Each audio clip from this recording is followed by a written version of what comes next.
A Marvel errou nessa cena. A série do Loki representa um grande furo de roteiro para a continuidade do MCU. Então, o Deus da Trapaça voltou, com essa grande missão de dar mais respostas pra gente sobre a saga do multiverso. A gente vai descobrir qual o real papel dele nisso tudo. Então, será que agora tá acabando essa era de séries e filmes ruins da Marvel? Vale a pena dar uma chance? Que história é essa de ter um furo gigante que aconteceu na Marvel? Vem comigo para você entender tudo isso. Vamos lá.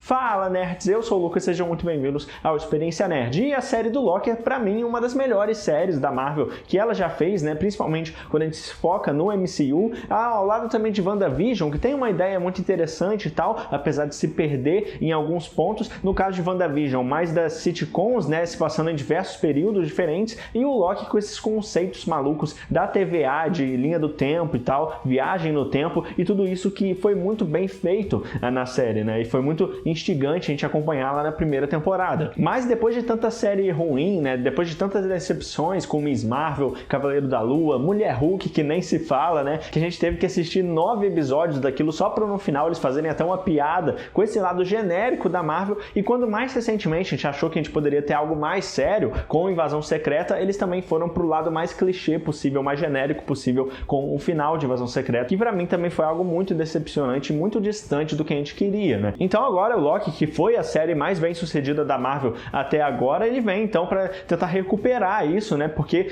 vai continuar a história que a gente viu na primeira temporada, que já estava sendo bem legal, e com essa questão da TVA, a Autoridade da Variação no Tempo, que é aquela organização que cuida, para que não aconteça nenhum dano ou efeito colateral nas linhas do tempo. Então eles decidem o destino de uma pessoa ou uma linha temporal inteira para não comprometer todas as outras. Pelo menos é isso que é a base deles que a gente vê na série, mas que acaba não se confirmando, porque na primeira temporada a gente já tem a resposta de que na verdade eles não atuam tanto pelo bem assim como eles acreditam, e na verdade todas aquelas pessoas que estão ali são na verdade variantes que estão sendo manipuladas pelo Kang, o Conquistador, ou aquele que permanece, como a gente descobre essa versão clássica dele no final. E agora que a Sylvie matou essa versão do Kang, aquele que permanece, a gente tem então o perigo iminente do Kang de vir várias versões dele e iniciar uma guerra multiversal, que é o palco das novas fases da Marvel, É exatamente assim que começa o episódio, inclusive com o Loki desesperado para ele conseguir então fazer, avisar o pessoal, fazer a cabeça do pessoal, do Mobius e todo mundo na TVA, para que ele conseguir avisar a tempo e conseguir parar o Kang, custe o que custar, Porque poucas pessoas sabem o que realmente está acontecendo ali, O Loki junto com a Sylvie foram os únicos que eles foram lá no fim dos tempos, mas a B15 e o Mobius eles acabam sabendo disso também, E aliás, a primeira temporada eu gostei bastante por causa dos conceitos, principalmente, que eles mostram lá, A relação do Loki com o Mobius também foi incrível demais. Só que o problema pra mim, que eu nunca vi muita gente comentar também, é que o Loki dessa série era pra ser o Loki de 2012, dos Vingadores. Lá em Ultimato ele consegue fugir pelo Tesseract, e esse Loki então da série, teoricamente, é aquele Loki. Mas se você for parar pra lembrar e for parar pra ver lá o Vingadores, aquele Loki era totalmente diferente, maligno mesmo, e ele só conseguiu ficar de um jeito parecido com o que ele aparece na série por causa de toda a trajetória que ele teve, passando pelo Thor, o Mundo Sombrio, por Thor Ragnarok e tal, e Guerra Infinita, principalmente quando a gente tem meio que a redenção dele. E tudo bem que ele vê lá a morte dele na primeira temporada pelo Thanos, mas eu acho que isso não é suficiente para que ele mude tão rápido. Essa mudança rápida dele que a Marvel fez parece muito apressado, que eles já queriam, parece muito mais o Loki que morreu em Guerra Infinita, o Loki de Thor Ragnarok e tal, que estava mais anti-herói do que vilão, do que aquele de Vingadores. Do mesmo jeito que o romance dele com a Sylvie também foi meio forçado pra mim, porque até então eu acho que a Marvel não soube construir muito bem essa relação entre eles, Por mais que seja interessante mesmo ele se apaixonar por ele mesmo, Mas pra mim, isso poderia ter sido muito mais construído, e principalmente tendo em conta que essa série só teve 6 episódios e agora mais 6, Então parece que eles se apressam muito até. É muita coisa pra eles lidarem, e eu não sei se isso vai acontecer nessa temporada também. É uma das minhas maiores preocupações, né? Mas pelo menos nesse primeiro episódio, eu acho que eles começaram muito bem de novo. E agora já passou um tempo também, acho que eu consigo comprar mais essa versão do Loki, né? E de novo, os conceitos da série também estão muito bons, né? Eu adorei essa questão do deslize temporal que ele tem, até o visual mesmo, quando ele fica todo... que até o Mobius fala que ele parece que tá nascendo e morrendo ao mesmo tempo. É muito boa essa dinâmica deles. Então eu gostei muito desse detalhe, mas é aí que entra, então, a grande polêmica das linhas temporais, né? Que eu vi muita gente comentando e entendendo errado até o que a própria série já explicou e também o MCU explicou. E o mais engraçado é que eu vi muita gente enfurecida com isso porque garantem que a Marvel errou muito e isso prejudica muito a saga do multiverso. A gente vai ver tudo isso, mas antes eu preciso muito do seu like aqui embaixo. Já aproveita e comenta aqui o que você tá achando de Loki. Você tá curtindo ou não a série? Você acha que eles vão conseguir manter a qualidade da série assim ou vai ser que nem as outras séries da Marvel que costumam desandar ali ao decorrer dos episódios? Comenta aqui embaixo, eu quero muito saber e vamos continuar. Basicamente, o episódio já começa, como eu disse, bem frenético, imediatamente depois do final da primeira temporada, quando a Sylvie matou a versão clássica do Kang, o Aquele que Permanece. E o Loki foi jogado então de volta para a TVA quando ele descobre que a linha do tempo já mudou, foi tudo alterado, né? E aqui a gente tem essa quebra, né, de expectativa, porque aquilo que aconteceu do Mobius não lembrar dele é por causa dos deslizes temporais que ele tá tendo, porque ele fica indo de um período temporal para o outro. Quando o Loki finalmente consegue achar o Mobius, né, o objetivo deles principal antes deles partirem para qualquer outra coisa é resolver essa questão dos deslizes temporais, né, que tá acontecendo com o Loki, porque senão eles não vão conseguir continuar, ainda mais com o nível de colapso que tá tendo na TVA por causa de toda interferência nas linhas do tempo e todas as ramificações que estão crescendo depois do que a Sylvie fez com Aquele que Permanece. E ele avisou que isso só ia piorar as coisas, né, de certa forma. Mas claro que também não dava para eles confiarem lá no Kang, né? E é aqui então, nessa questão principal do episódio, que a gente já tem o tão dito furo de roteiro. Porque lá em Vingadores Ultimato, os Vingadores, eles voltam no tempo para resgatar as joias e conseguir derrotar o Thanos, certo? E com isso, a anciã, ela explica pro Hulk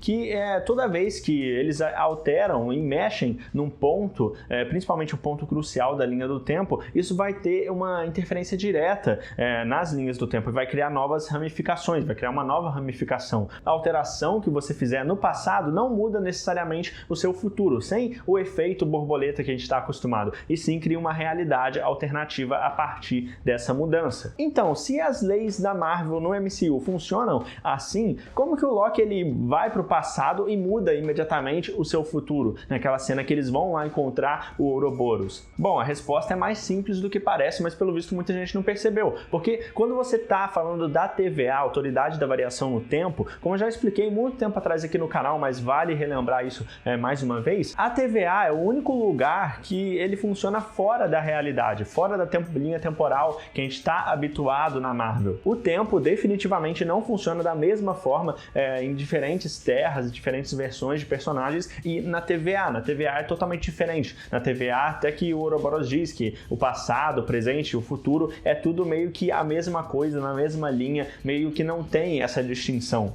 entendeu? Então eles podem estar lá 400 anos, 600 anos, que não faz essa diferença. Então, por eles serem totalmente independentes do conceito que a gente conhece de linhas temporais, é por isso que o Loki ele consegue ir para o passado e imediatamente mudar o próprio futuro, ou o presente, né, como queira chamar. Aliás, como eu disse, o próprio Ouroboros explica isso no episódio, que é tudo meio que relativo, né? Tá, que ele fala que não é possível isso acontecer, mas depois a gente tem toda aquela jogada, aquela dinâmica legal que faz na direção até, né, de eles perguntando uma coisa e respondendo e tal, e imediatamente ele já, lembra aí da máquina que eu criei. Então o Loki no passado alterou isso e ele tem a máquina então necessária para ele conseguir se podar. Então é meio que um paradoxo no final das contas, né? Só assim conseguem construir essa máquina para consertar o deslize temporal. Então eu achei muito inteligente como é que eles fizeram isso e muito legal também. Eu não sei se eu já vi isso em algum outro lugar que mexe com viagem no tempo, de você fazer algo imediatamente alterar porque o tempo funciona de maneira diferente, como se fosse uma linha contínua ou de um jeito totalmente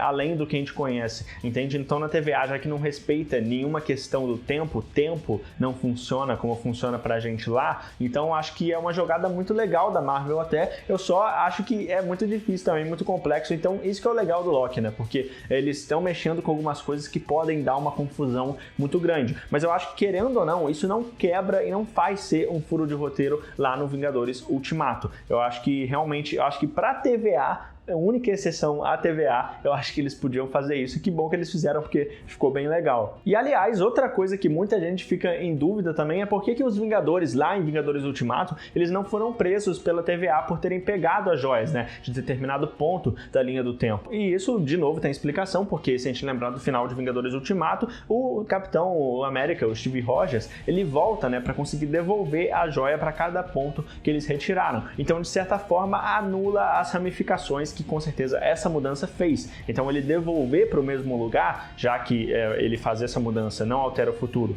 mas só cria uma nova ramificação, ele meio que conserta essa ramificação sem ter que podar toda uma realidade, toda uma terra inteira como a própria TVA faz. Então, pelo visto, dessa vez foi permitido, né, fazer isso, porque acabou se tornando o cânone em si do universo Marvel. Então, no fim das contas, é como se nada tivesse sido alterado, mas eles não contavam que o Loki, que estava lá no momento, ele ia perceber algo diferente, ele se aproveitar do momento para pegar o Tesseract e fugir dali, né? Então é muito interessante pensar que o Ultimato, ao mesmo tempo que ele finaliza essa saga do infinito, né, dá um grande fechamento para os personagens originais, ele também dá essa brecha para ser explorado em Loki e, consequentemente, tem muita importância para a saga do multiverso, que pode também representar um soft reboot para Marvel no cinema. Fica agora a questão se mais mistérios da TVA vão ser revelados, né, pra gente, porque o episódio ele foi focado basicamente nisso, como eu disse. Eu gostei bastante dessa ideia até, muito louco esses conceitos bem quadrinho mesmo, né, na época da Marvel, lá da época do Stan Lee, essas soluções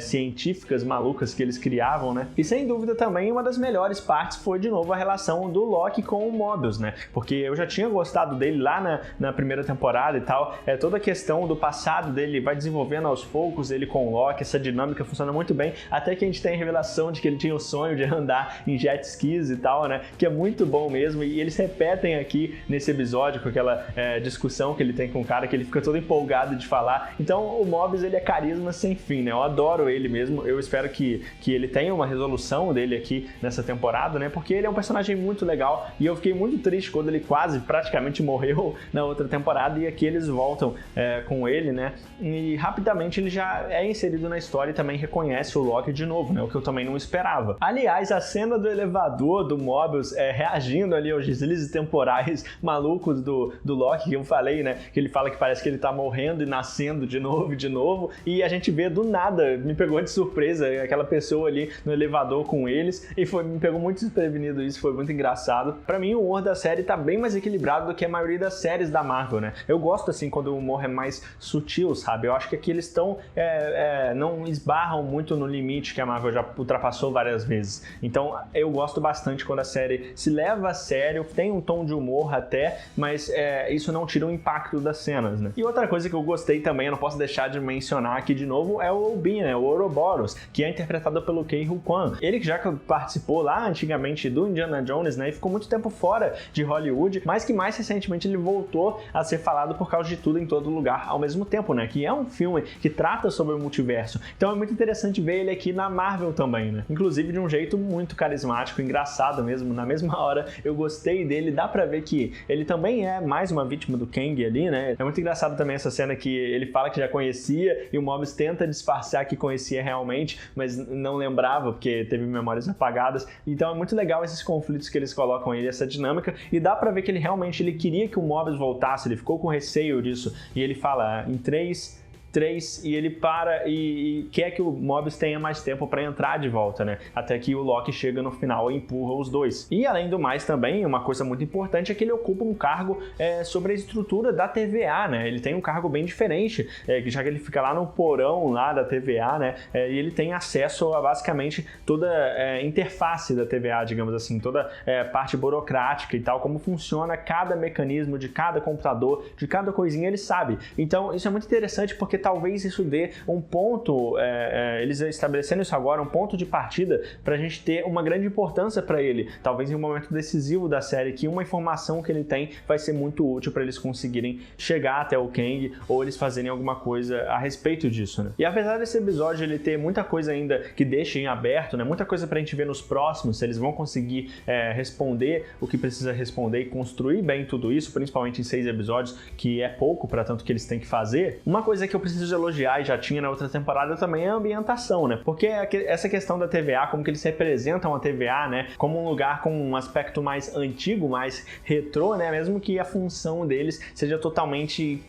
de um nível absurdo, mas isso eles colocam de uma forma muito simples até, com os computadores e tudo como se fosse um escritório mesmo. Então isso era muito legal na primeira temporada e eles também mantêm aqui. E para completar, a gente tem outro grande mistério, né? Que se conecta com esse final do Loki, que ele já queria, ele até por um momento ele já tá tão nessa redenção dele, que a gente acompanhou na primeira temporada, mesmo que eu não gostei tanto da construção, a gente acompanhou ele se apaixonando pela Sylvie e ele tendo um relacionamento com ela e tal, e se importando com alguém, né? Então ele agora quase falha tudo e quase vai embora para tentar salvar a Sylvie, porque ela vai ser capturada. E é exatamente ela que a gente vê em alguns momentos do episódio. Agora ela tá sendo perseguida pela TVA, mas antes do final, que a gente vê ela em outras décadas mais antigas, né, no McDonald's lá nos anos 80, e o mais inusitado é que ela aparece pro Loki quando ele tá desesperado, tentando achar o bastão, né, para conseguir se podar, mas no fim das contas não é ela mesmo que poda o Loki, né, já que é vindo de trás e a gente não fica sabendo